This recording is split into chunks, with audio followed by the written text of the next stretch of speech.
Sa book of John, chapter 10, verse 27 hanggang 29. Ang sabi po ay ganito, My sheep hear my voice, and I know them, and they follow me. And I give unto them eternal life, and they shall never perish, neither shall any man pluck them out of my hand. My Father, which gave them me, is greater than all, and no man is able to pluck them out of my Father's hand. Ang Diyos po ang magpala sa kanyang salita, maaari na ho kayong makaupo. Konting review lang sa ating mga inaral nung mga nakaraang linggo sa ating Sunday School. Una nating inaral yung tinatawag na saving faith. Isang pananampalataya na mayroong kinalaman sa kaligtasan ng kaluluwa ng isang makasalanan na sumampalataya sa Lord Jesus Christ bilang personal na tagapagligtas. Pangalawa ho, yung tinatawag na biblical repentance. Hindi ho tayo makakatawid doon sa saving faith na tinatawag hanggat hindi ho natin nauunawaan yung tinatawag na biblical repentance o yung pagsisisi na ayon sa kasulatan na kung saan dapat makita ng isang tao na siya ay makasalanan at walang paraan sa kanyang sarili para iligtas niya ang kanyang kaluluwa sa kapahamakan sa impyerno. At ito ang magtulak sa kanya para hanapin ang tagapagligtas at sampalatayanan siya. Sumunod, yung tinatawag na believer's baptism. Sa believer's baptism, nakita natin, ito ay exclusively para sa mga taong sumampalataya na sa Panginoong Hesus o ligtas na. So, hindi ho natin binabautismuhan o binabaptize ang isang tao kahit gano'n niya pakagusto hanggat hindi siya tunay na sumampalataya kay Jesus Christ na kanyang personal na tagapagligtas. Kasi ang believer's baptism ay sumisimbolo saan? Sa death, burial, at resurrection ng Lord Jesus Christ na meron tayo sa Kanya.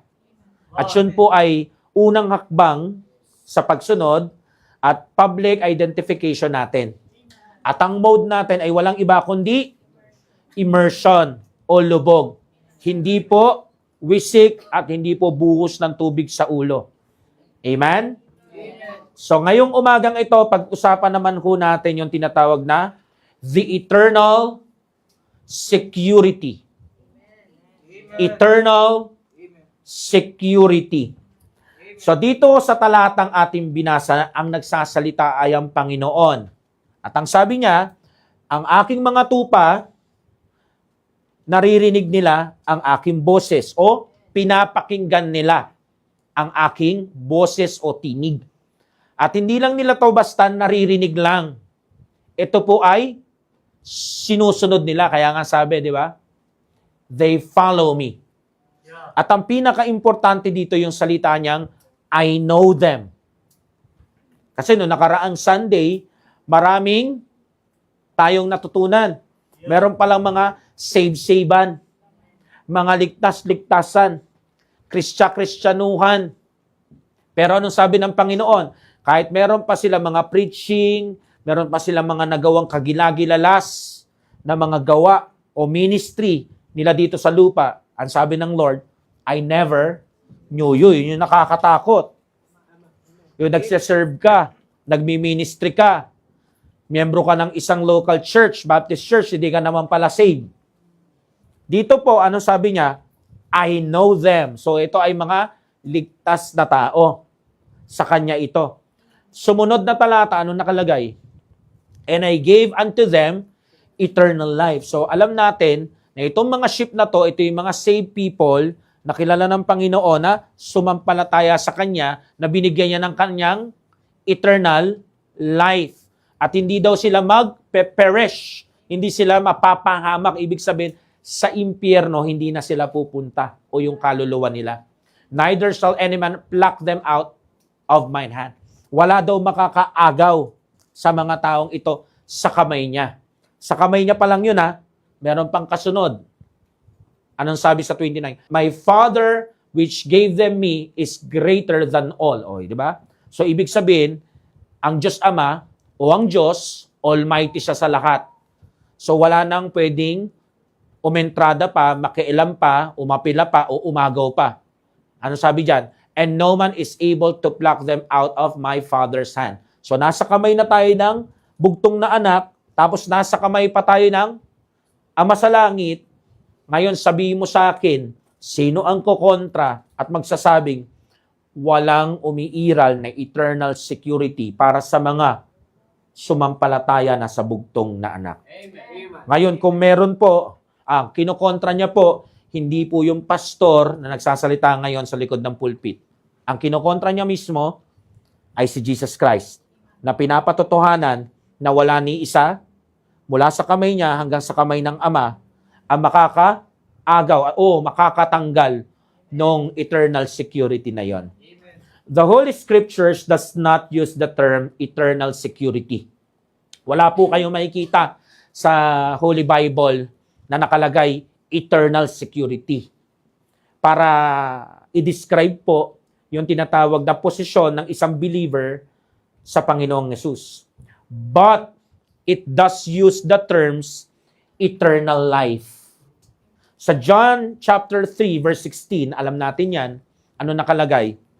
For God so loved the world that He gave His only begotten Son, that whosoever believeth in Him should not perish, but have everlasting life.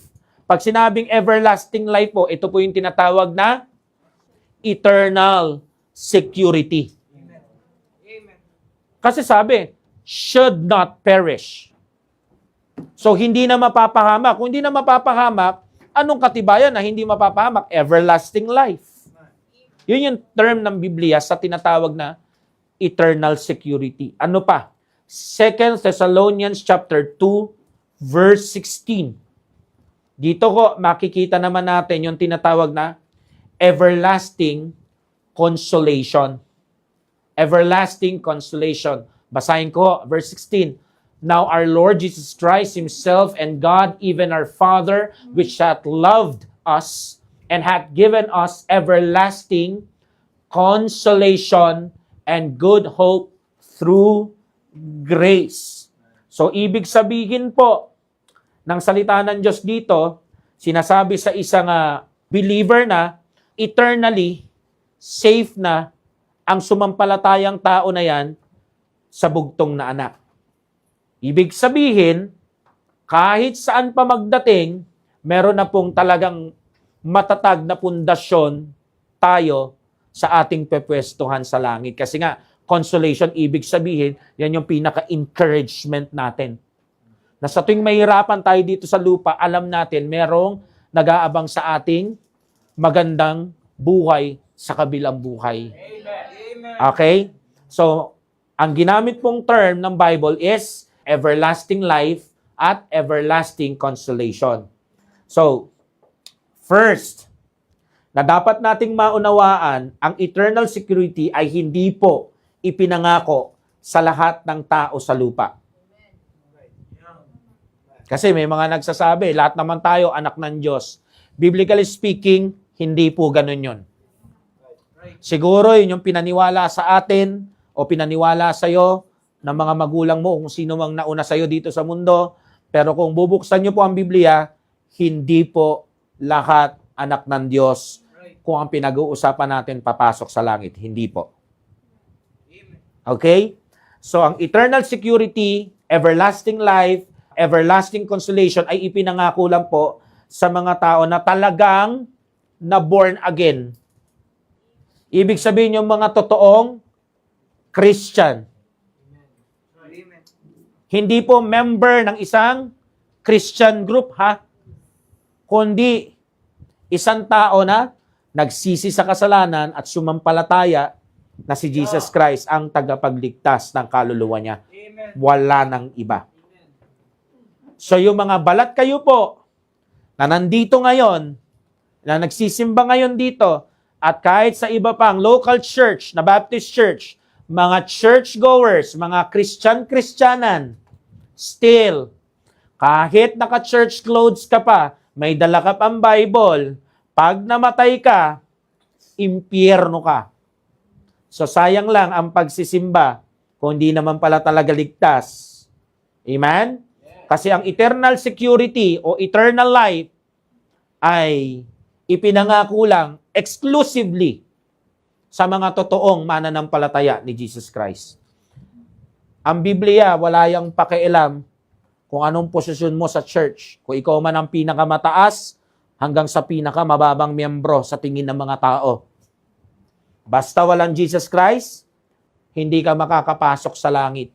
Kahit ilang beses ka pang inilubog sa iba't ibang church, sa baptism na tinatawag nila, kahit anong mode pa yan, kahit ano pang formula niyan, kung walang Jesus Christ, wala po. Wala pong eternal security sa lahat ng iyon. Okay? So, make sure natin na nandito tayo, save tayo. Amen?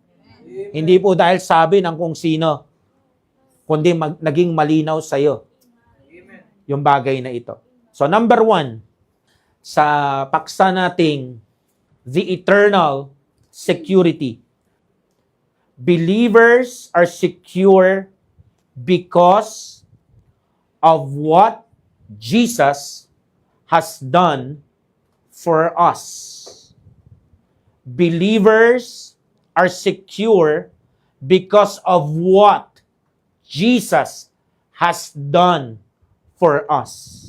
Kaya po tayo may eternal security, hindi po dahil sa ginawa natin o nagawa natin, kundi po sa ginawa nino ng Lord Jesus Christ.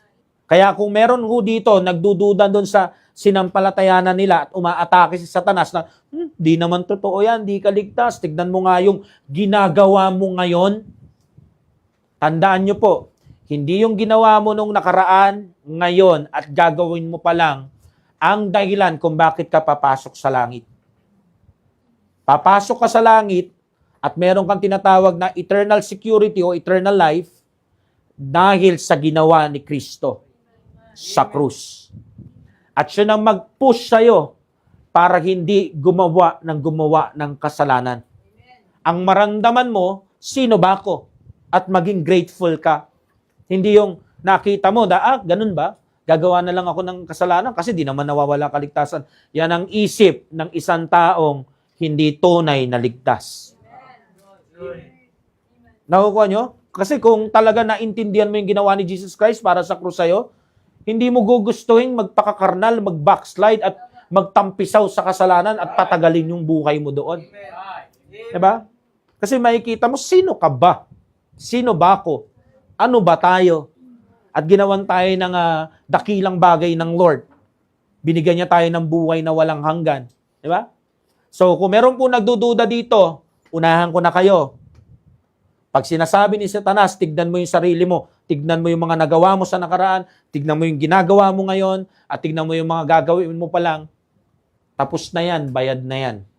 At dahil bayad na yan, nakakahiya na, nabalik-balikan pa yan. Okay? So the Lord Jesus Christ died for the believer's sin, as in all of it. Mula dun sa past, present, hanggang sa future na darating. His blood was perfectly sufficient. Sobrang sufficient, abot hanggang kabilang buhay. Kaya kang bigyan ng seguridad ng iyong kaluluwa. Ephesians chapter 1 verse 7, in whom we have redemption through His blood, the forgiveness of sins according to the riches of His grace. So ano makikita natin dito? It means Jesus bought us from slave market of sin, delivered us Hindi lang basta delivered us, period. Delivered us completely. So, walang labis, walang kulang, pero buong buo. Kaya nga po, ang salvation is full and free.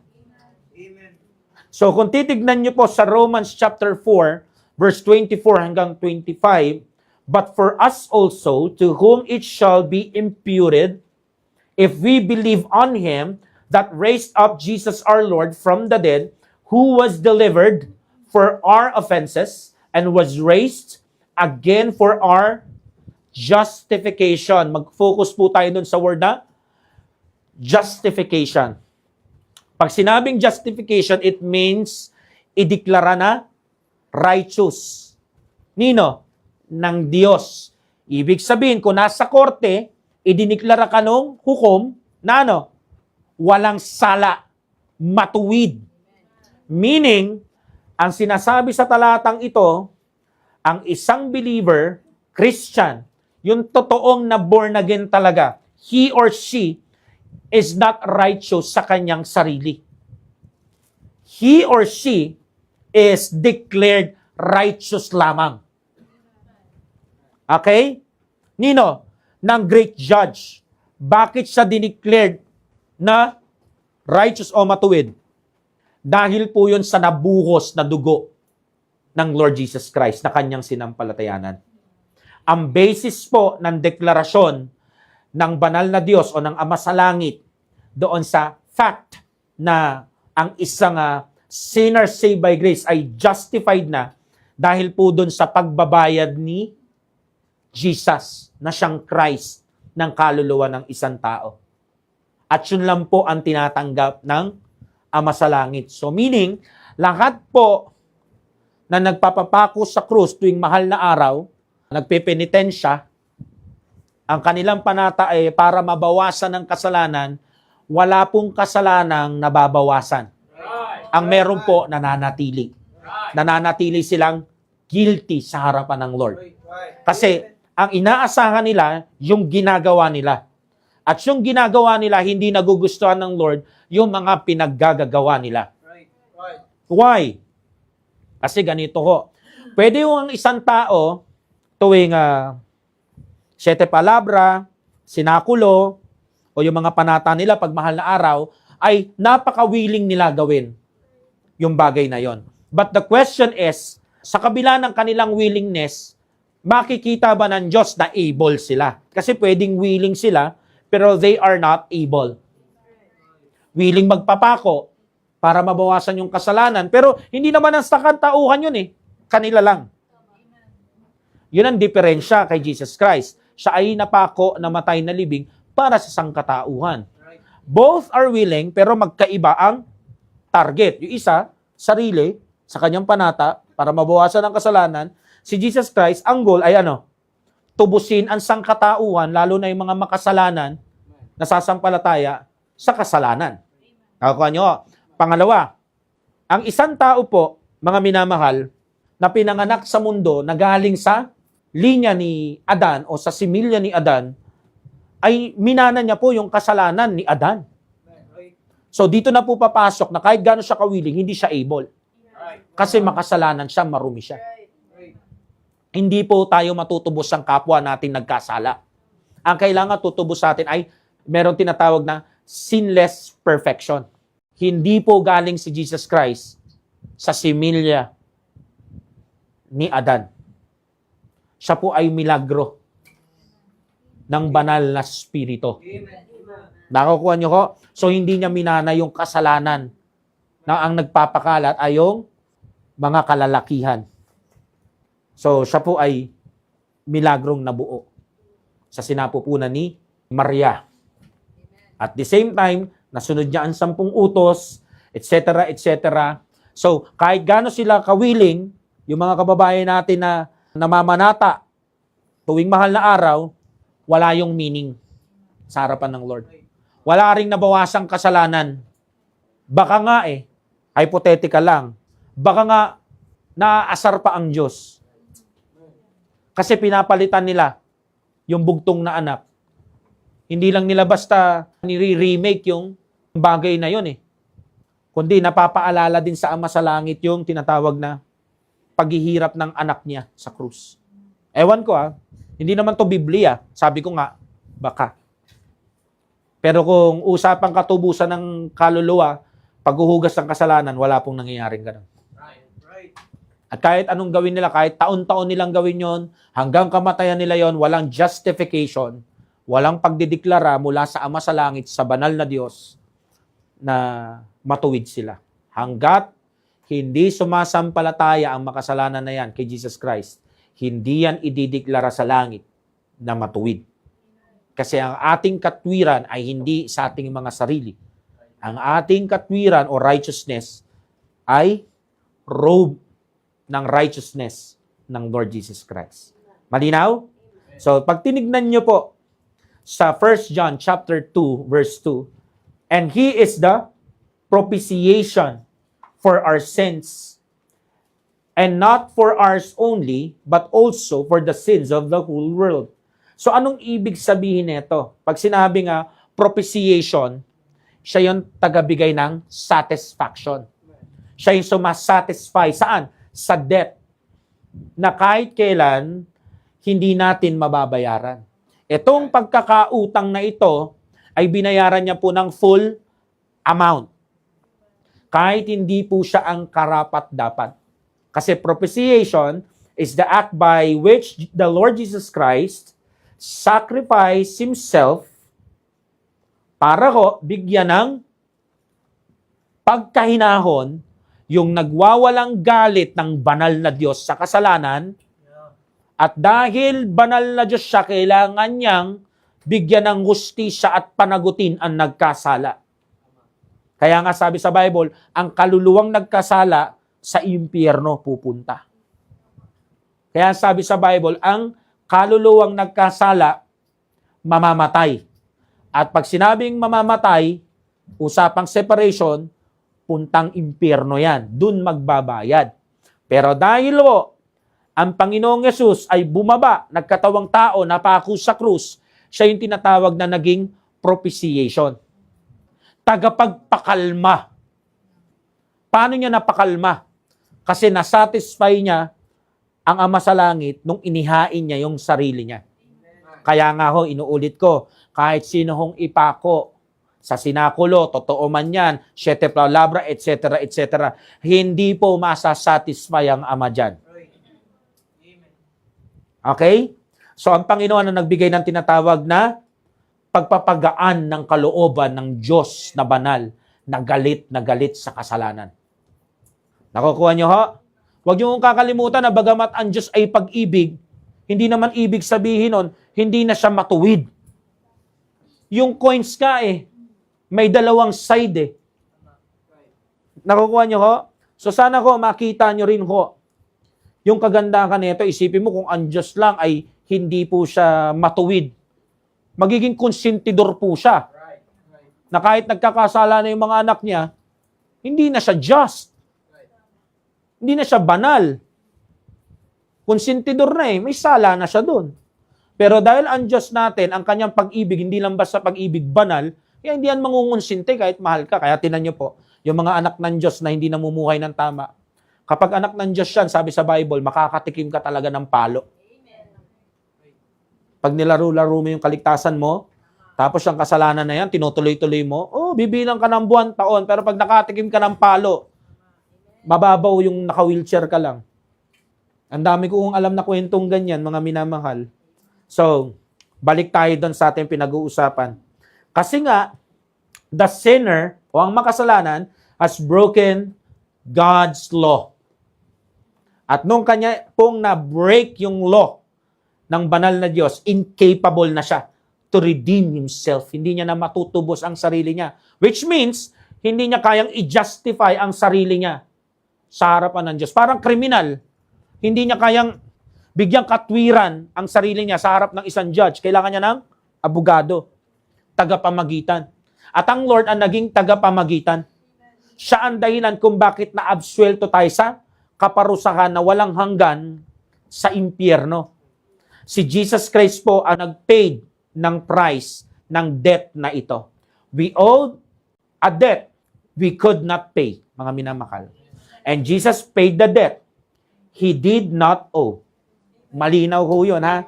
So, imbis na tayo ang magbayad for all eternity sa lugar ng impyerno, siya na ang nagbayad doon sa Kalbaryo para sa'yo. Kaya wag mo na ang pahirapan yung sarili mo. Ay, ganun lang? Eh, hindi pwede. Magpapakabait pa rin ako. Naku, talo ka dyan. Binayaran na nga eh. Kasi kapag tinanggihan mo yung pagbabayad ni Jesus Christ sa krus doon sa may Kalbaryo, ikaw ang personally na magbabayad yan sa impyerno. Nang walang hanggan, ha? So, mamimili ka lang kung sino magbabayad ng buong buo. Buti na lang, merong banal na Diyos na nagmamahal sa atin. Amen? Walang maididiman sa Kanya. Sa totoo lang, wala rin tayong deserving mula sa Kanya. Pero buti na lang, merong bugtong na anak na kahit hindi tayo nagdemand, hindi tayo deserving, nagkusang bumaba. Out of pag-ibig na banal. Okay? Kaya ngayon, meron tayong 100% na katiyakan. Eternally secured po tayo. So, maliban ko sa sinasabi ko po na ginawa ni Jesus Christ, inuulit ko, kaya ligtas ang isang ligtas dahil sa ginawa ng tagapagligtas. Kaya sa susunod, na merong bumubulong kapag mag-isa ka, tignan mo nga yung ginagawa mo, yan ba yung pupunta sa langit? Huwag mong sakyan yon. Ang ilagay mo sa isip mo, tayong mga believer, meron tayong eternal security o katiyakan ng pagpunta sa langit, hindi dahil sa sinusumbat na Satanas pag mag-isa tayo na tignan mo yung ginawa mo. Hindi po. Ang tignan mo yung ginawa ni Jesus Christ. Siya ang nagbayad ng kasalanan mo. Saan? Sa mabuti niyang ginawa sa krus. Hindi nakabase ang kaligtasan natin dahil sa ginawa nating mabuti, ginagawa natin at gagawin pa lang nating mabuti. Hindi po. Nakabase po yan sa ginawa ng Panginoong Jesus.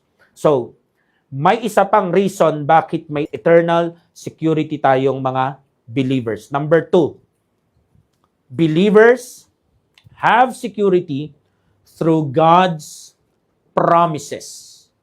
Believers have security through God's promises. Maliban ho doon sa sinasabi ko sa point number 1, na meron tayong eternal security sa ginawa ng Panginoong Yesus. Kaya po tayo nakakatiyak din, maliban doon, yung pangako ng banal na Diyos. Nangako ang Diyos eh. So sa ikalawang pointer na ito, makikita natin ang mga promises o pangako ng tapat na banal na Diyos na diniklara ng Diyos na immutable, hindi nagbabago. Kaya ho tayo meron tinatawag na katiyakan. Kaya hindi ka dapat natatakot kapag pinagdududa ka ni Satanas. Alam mo, nangungulit lang yan, pinagdududa ka kasi alam niya, meron kang pagdududahan. Huwag mo sakyan yung sinasabi niya, di ka ligtas. Tingnan niyo po, nung hindi ka baligtas, may nangyayaring ganyan? Wala, di ba? Kasi wala ka namang pagdududahan. Pero ngayong ligtas ka na, laging sinasabi, tignan mo, pilit kang pinagdududa. Huwag kang sumandal sa salita ni Satanas. Sumandal ka sa salita ng Diyos. Sa pangako ng Diyos na tapat. Tignan niyo po, bakit ko to sinasabi? Kasi marami ho ang nagtuturo na nawawala ang kaligtasan.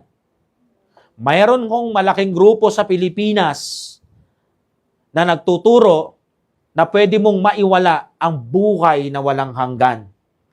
Pero napakalayo ho nun sa mga talata sa Bible. Sa John 3:16 pa lang ang pangako, di ba? Sino man ang sumampalataya sa bugtong na anak, hindi daw mapapahamak. Bagkus magkakaroon ng everlasting life. Yan ang pangako ng Diyos, ng Ama sa Langit. Ngayon, kapag nagkasala ako, kahit isang beses lang, tapos pagkatapos ng kasalanan na yun, namatay ako, napunta ako sa impyerno, sinungaling ang Diyos. Kasi wala namang kondisyon dyan na kailangan gumawa pa rin ako ng mabuti. Ang kondisyon lang po na narito, sumampalataya. So, meaning, kung nakagawa man ako ng kasalanan bago ako mamatay, Pero nakasampalataya na ako sa Panginoong Yesus 5 months ago. Pag namatay ako noon, sa langit pa rin ako pupunta. Kasi nangako ang Ama sa langit. Paano magpe-perish ang isang sumampalataya sa bugtong na anak? So, paano ho mangyayari yun? Inuulit ko. Paano ho magpe-perish ang isang taong sumampalataya na sa Son of God? Kung ang mismong nangako ay ang banal na Diyos. Sino makakabali ng pangako na yon? Si Satanas? I don't think so. Ikaw? Lalong I don't think so. Tayo? Malabo yan. Kasi nga, doon sa text lang natin, di ba? Doon sa huling part ng text natin, wala daw makaka-pluck out sa kamay ng Ama. So even si Satan, hindi niya kayang tanggalin yung kaligtasan mo. Ang kaya niya lang gawin, pagdudahin ka, mag-double time. At umaatake yan kapag gumagawa ka ng kasalanan. Binabalik ka niya doon sa good works mo. Pinapalimot niya sa iyo yung good work ng bugtong na anak. At yung magandang pangako ng Ama sa langit. Nakukuha niyo ho?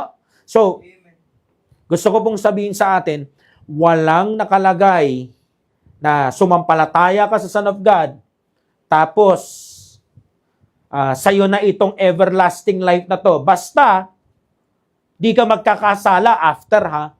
Meron bang nakalagay na ganon? Sa John 3:16 at sa ibang mga talata na may kinalaman sa eternal life? Wala ho. Kasi kung may ganon, marirevoke po yung tinatawag na eternal security. Pero thank God, walang ganon. Ang kaligtasan po ay one-time event sa buhay ng isang tao.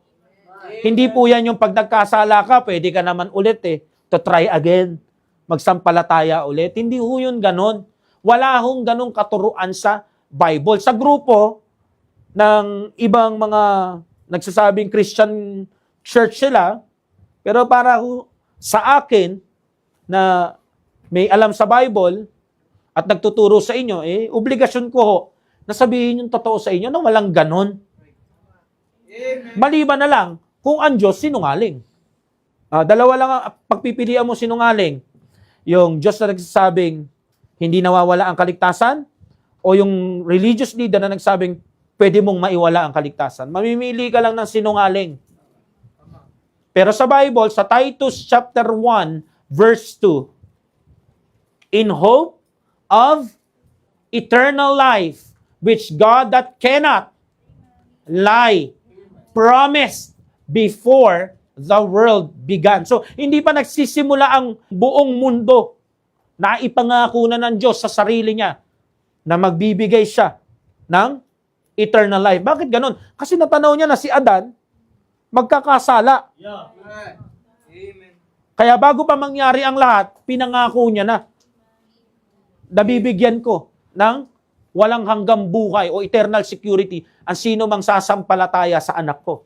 At sabi diyan, that cannot lie. Hindi daw magsisinungaling ang Diyos. Which is true. Kasi nga, pag nagsinungaling na siya, hindi na siya banal. Hindi na siya perfect. Katulad na lang natin siya. Pero hindi natin siya katulad. He is eternal and holy na Diyos. Hebrews 10:23. Kaya maganda yung ligtas ka eh. Amen? Kala nila, kalukuhan lang to. Hindi ho. Pag namatay ka, lahat na napundar mo, iwan. Andala mo lang, kaluluwa mo. Okay? Let us hold fast. Hawakan daw natin maigi the profession of our faith. Ano ba yung profession of our faith? Na ang sumampalataya sa bugtong na anak hindi mapapahamak sa impyerno, di ba? Merong eternal security, merong tinatawag na everlasting life. Without wavering, dapat hindi ka nagdududa. For He is faithful that promised. Sinasabi diyan, tapat yun na nga ako. Kaya nga, hindi para magduda, para matakot. Alam natin na sa langit tayo pupunta. Kaya hindi ka na matatakot mamatay. Ang mga ligtas minsan, kaya ayaw niyan mamatay, kasi nga, sentimental ang dahilan. May anak na maliit. Nakukuha nyo, O yung ibang bagay. Pero yung tatanungin mo siya, takot ka ba mamatay? Hindi na yan takot mamatay. Nakukuha niyo ko? Yung kahit pasakayin mo yan ng eroplano ng mga taga-India, sasakayan. Pasakayin mo si Camille doon, hindi siya takot. Why? Kasi, tiyak niya naman sa langit siya pupunta eh. So, yun po ang gusto kong bigyan ng diin sa inyo. Kaya ayaw umalis ng isang ligtas dito dahil meron siyang sentimental na dahilan. Hindi po yun dahil sa spiritual na dahilan dahil di niya tiyak. Pag tinanong mo yan, excited na excited yan. Makita ang Panginoon. Kaya nga lagi maririnig mo, sana bumalik na siya. Nakukuha niyo ho? Hindi po usapan ng katatakutan ang kamatayan sa mga ligtas, kundi ito po ay usapan ng pananabik. Ano itsura nung nagligtas sa akin at nangako sa akin ng ganito? Diba? Gusto ko siya mapasalamatan ng mukaan. Nakukuha niyo ho? So, ang ganda. So, mamimili ka lang. Kung sinong paniniwalaan mo, tatawagin mo sinungaling. Yung Diyos, na sabi, hindi magsisinungaling, yung Diyos na tapat. Yan mamimili ka lang. Yan ang sabi ng Titus 1:2, Hebrews 10:23. Hindi siya magsisinungaling. Matapat siyang Diyos. O, yung isang religious leader na nagsabi, nawawala ang kaligtasan. Pili ka lang. Kasi, yun lang ang daan. Dalawa lang. Siguraduhin mo lang tama yung pipiliin mo. Kasi pag nagkamali ka ng pili, ang impyerno, walang labasan. 1 Corinthians chapter 1, verse 8. Who shall also confirm you unto the end, that you may be blameless in the day of our Lord Jesus Christ. Meaning, yung pangako ng Lord Jesus Christ na eternal life o eternal security, garantisado yan, hindi yan mawawala. Hindi yan naglalas ng 1 week, ilang months, ilang years. Sabi niya, in the day of our Lord Jesus Christ. Ibig sabihin, aabot siya hanggang sa walang hanggan. Kasi ang panahon ng Panginoon ay walang hanggan. Hindi nga siya nakapasok sa timeline nating mga tao. Kaya makikita ko natin na selyado na yung tinatawag na kinabukasan natin sa langit. Sa Ephesians chapter 1, verse 13 hanggang 14, diyan ho nakasaad yung tinatawag na sealing of the Holy Spirit. In whom ye also trusted after that ye heard the word of truth. Ano yung word of truth? The gospel of your salvation. In whom also after that ye believe ye were sealed with the Holy Spirit of promise. Ano pa nakalagay? Which is the earnest of our inheritance until the redemption, the purchased possession, unto the praise of His glory. Pansinin niyo ko yung linyang, ye were sealed with the Holy Spirit of promise. Pati po yung sinasabing, which is the earnest of your inheritance. Paliwanag natin. Ibig sabihin, sa talatang ito, sinasabi na yung banal na spirito ang selyo natin.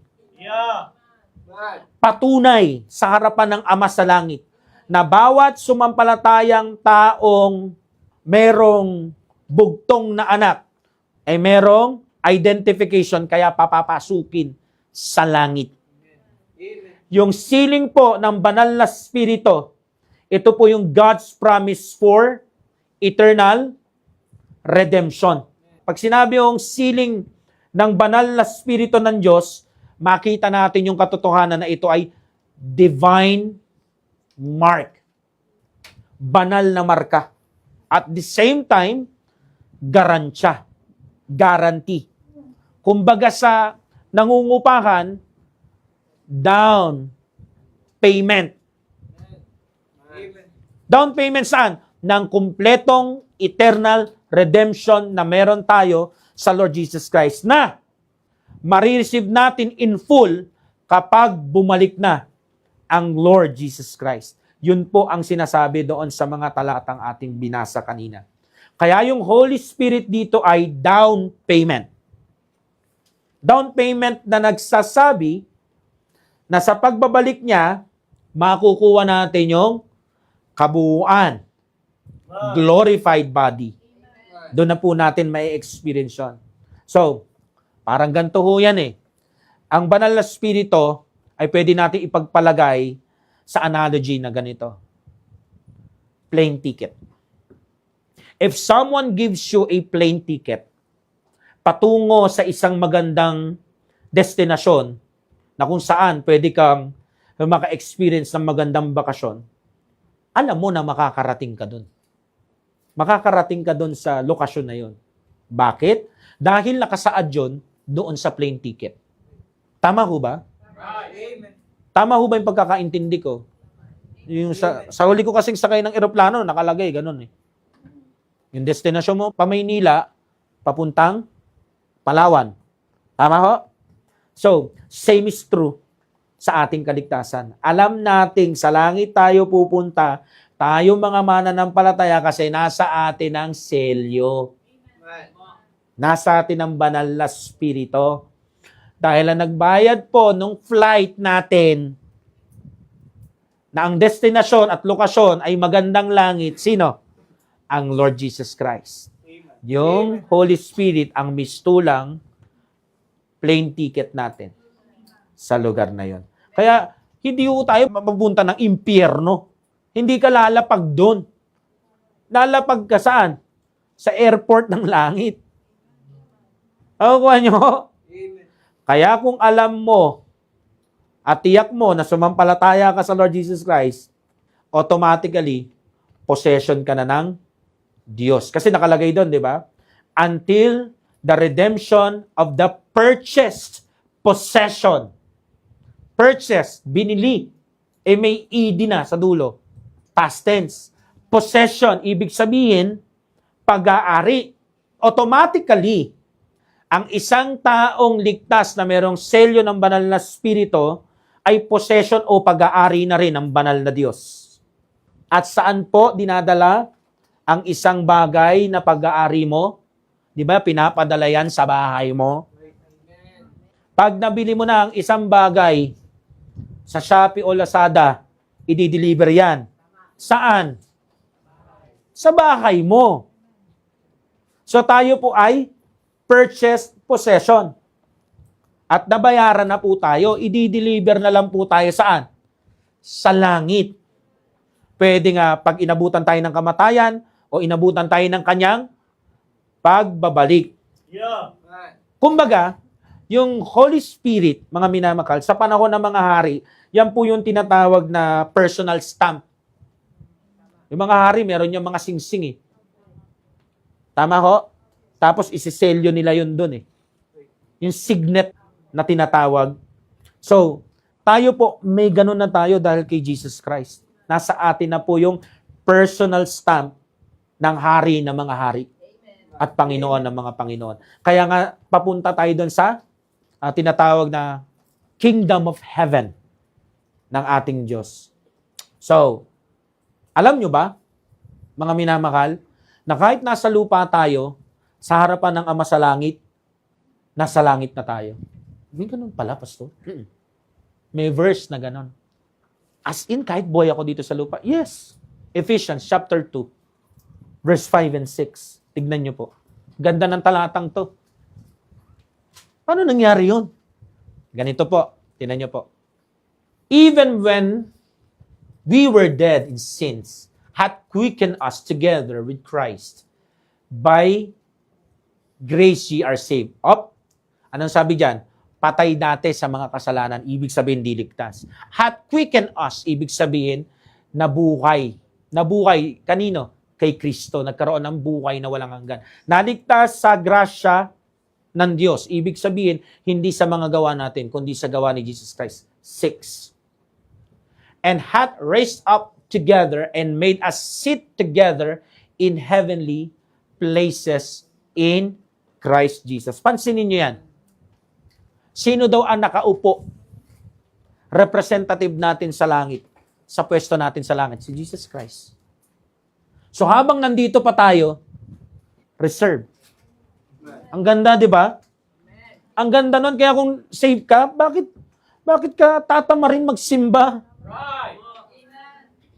Lakat inasikaso ng Panginoong Yesus para sa'yo. Right. Di ba? Yung bayad, yung selyo, yung pwesto, ang bira, wala ka pa doon. Reserved ka na dahil sa Panginoong Yesus. Kaya nakakalungkot ko makita na merong mga nagsasabi na ligtas na sila, pero nag-iisip pa magpabaptize. Merong mga makikita tayo, saved na, nabaptize na, ayaw pa rin magtapat, nakakaya sa Panginoon. Right. Siya ang bumili ng plane ticket mo, papuntang langit. Right. Binayaran ka niya. Purchase possession ka niya, pag-aari ka niya. Tapos ayaw mong magpagamit, ayaw mo ipagamit yung buhay mo. Buti pa yung Roblox, nagagamit ka. Pero yung Diyos, hindi ka magamit-gamit. Buti pa yung mga daliri, kamay mo, mata mo, nagagamit ng Roblox. Pero yung mata mo, kamay mo, paa mo, hindi magamit sa soul winning. Hindi magamit sa paghahanap ng kaluluwa. Hindi magamit yung kamay sa pag-aabot ng trucks. Hindi magamit yung mga paa sa pagbibisita. Lagi ka na lang absent. Lagi ka na lang, pag mayroon tayong visitation, bigla kang nagkakasinat. Tuwing may service tayo, biglang sumasakit yung ipin mo. Sumasakit yung kasukasuan mo. E pa high school ka pa lang. Tuwing meron tayong prayer meeting, doon ka laging sunod-sunod na nagtatae. Ano ka? Nasa 40s at 50s? Ganun kasi pakiramdam namin eh. Pero ikaw, hindi eh. Wala ka pa nga sa college eh. Yun na yung nararamdaman mo. So, kalukukan yan. Kaya ako natatakot ako sa mga ganun eh. Baka walang binayaran ng Lord. Sabi mo lang yan. Baka wala naman talagang flight. Walang ticket. Hoy, kasi di ka interesado eh. Kasi ang pagbabago ng Panginoon nagmumula sa loob. Ano yan? Impluensya yan ng banal na spirito. Pero, pag tinitignan ka, wala. Yung ibang mga naligtas, pagkaligtas, gustong-gusto mag-church. Ikaw, nung naligtas ka, parang ayaw ko nang makabalik doon. Nakakatakot po yung ganon. Kasi isang malinaw na head knowledge lang yon. Nako po, maniwala kayo sa akin, magiging masakit ang impyerno sa mga laging nagsisimba. Okay? So, meaning, gusto ko lang i-point sa inyo, maganda maging ligtas. Sipin mo, wala ka pa doon, no? Ang nakaupo sa inuupuan mo, ang Panginoong Yesus. Sino ba tayo para i-reserve pa? Tapos, siya pa maging parang representative natin sa Ama. Sobra-sobrang na to. Di tayo deserving. At lalo mo mararamdaman, ang bira, di ko naman to diniman, pero ang Lord maasikaso sa akin. Sino ba ako para i-VIP? Yeah. Diyan ka ngayon uhugot ng pagtatapat habang buhay ka pa dito sa lupa. Bakit hindi ako maglilingkod? Bakit pa ako tatalikod? Bigay ko na yung buhay ko dito. Ang pambirag. Kung kung salitang sobra-sobra. Sobrang grateful dapat ang nararamdaman natin. Okay? Ang Lord Jesus Christ mismo nakaupo sa tabi ng Ama para igaransya yung lugar ko. Lugar ng bawat saved. Kahit nandito pa tayo sa lupa, kahit nandito ka pa sa lupa. Grabe naman yun. So, yan ang ganda. Na kapag ang kaligtasan mo, naka-wrap up lahat sa ginawa ni Jesus Christ at pangako ng Diyos. Amen? So, yun lamang po. I hope nakita nyo po yung kagandahan ng pagiging ligtas. At napatunayan natin na meron talagang tinatawag na eternal security.